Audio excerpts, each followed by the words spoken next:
What's up, guys? Today we are going to be discussing the new Need for Speed game that was released like a week ago. I'm a little bit late on it, but I just wanted to kind of go over a little bit of speculation on it. Well, it's not really like too much speculation. It's kind of solid facts that we know between their tweets and the video they released on it on June 2nd. When they did the full, disclosure release of the game and everything, put out a trailer for it. Now, when you open up the trailer, the first thing that you see is the RTR 2015 Mustang.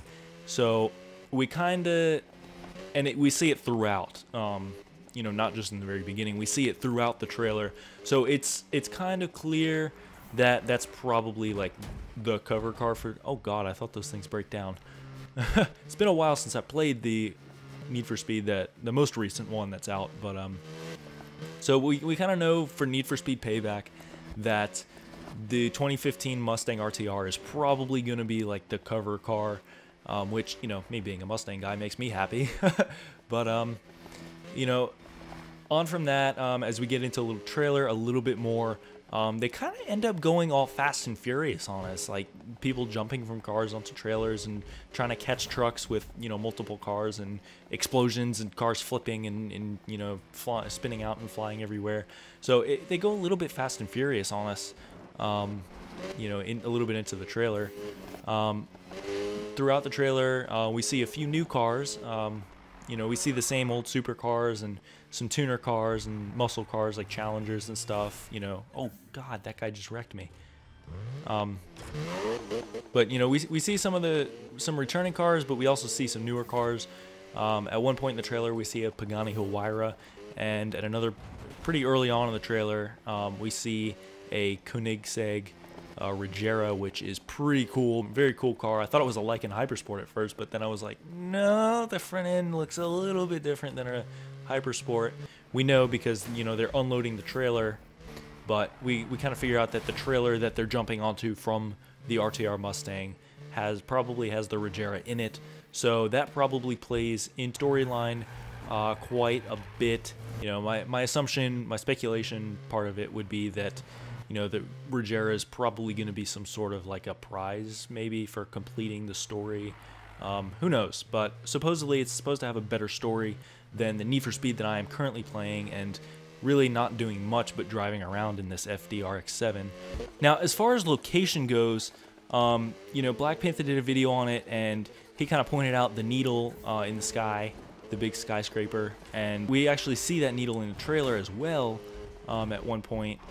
Because Black Panther, he took the picture of the smoke that they released in the first tweet, that kind of blew everybody's mind and made everybody like, whoa, what is this? He messed with it a little bit, exposed the needle, and he kind of made the assumption that it was probably Las Vegas, and that is further affirmed by the trailer, because you also see desert scenes. Going back to the new cars, you also see like this car with this kind of like, looks kind of like a Baja / desert setup, so maybe that will be some more customization in Need for Speed Payback. And also at one point they mention we own these streets and the house always wins. They use that phrase, the house always wins, and in the world of gambling that's a very common phrase.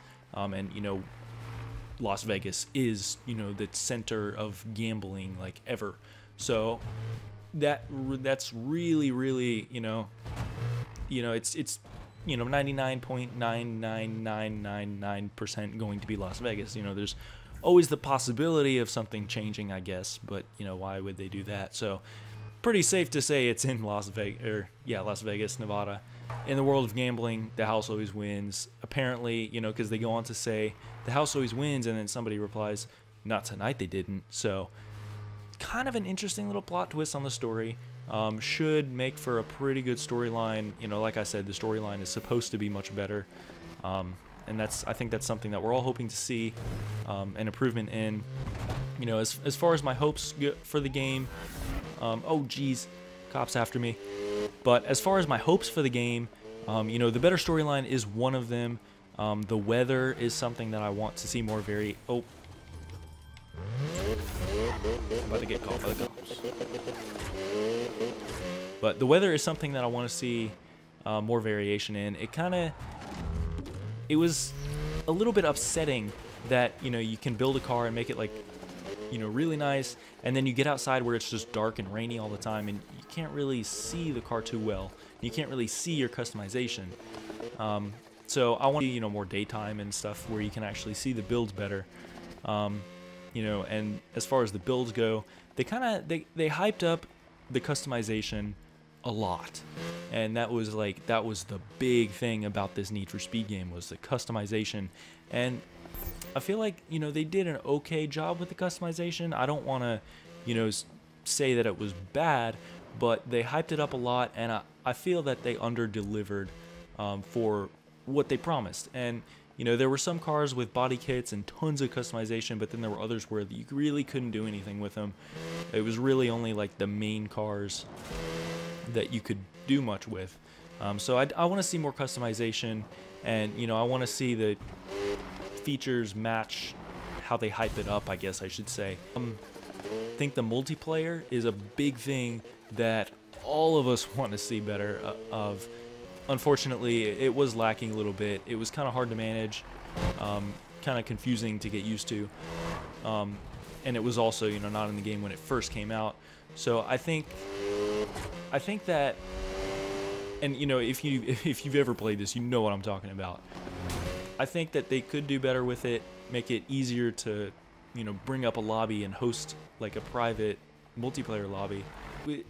It felt like a really last-minute addition to this Need for Speed game. It felt like something they weren't originally planning, and then people got really angry and was like, "Where's the multiplayer?" So it was kind of a last-minute addition. You know, I don't know that for sure, but it's just kind of what it seems like as with the features. That's one of the big things, because, you know, this game, it lacked in storyline and it also lacked in multiplayer, and it's not a good thing for a game to lack in both. There are some games that lack in multiplayer, but they make it up with the storyline, and also vice versa. So, but it kind of lacked in both a little bit, and I don't know, I feel like it made a lot of people get sick of the game pretty early on. So Need for Speed Payback looks completely epic. Big hopes for it. Comes out November 10th, and should see big things from the people over at EA and Need for Speed. So props to them, and can't wait to see more about it. Hope you guys enjoyed this video. If you did, leave me a thumbs up. Comment down below on what your thoughts are on Need for Speed Payback, and what you hope to see, what you want to see changed, added, whatever. But thank you guys for watching, and I will see you guys next time.